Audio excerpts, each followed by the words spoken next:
God. Believers of the Lord, praise God all times. Amen.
Chapter 12, verse 2 up to 5.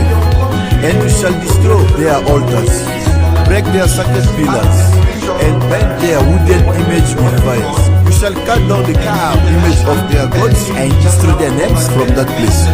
You shall not worship the Lord your God with such things, but you shall seek the place where the Lord God chooses out of all your tribes to put his name for his dwelling place, and there you shall go. The word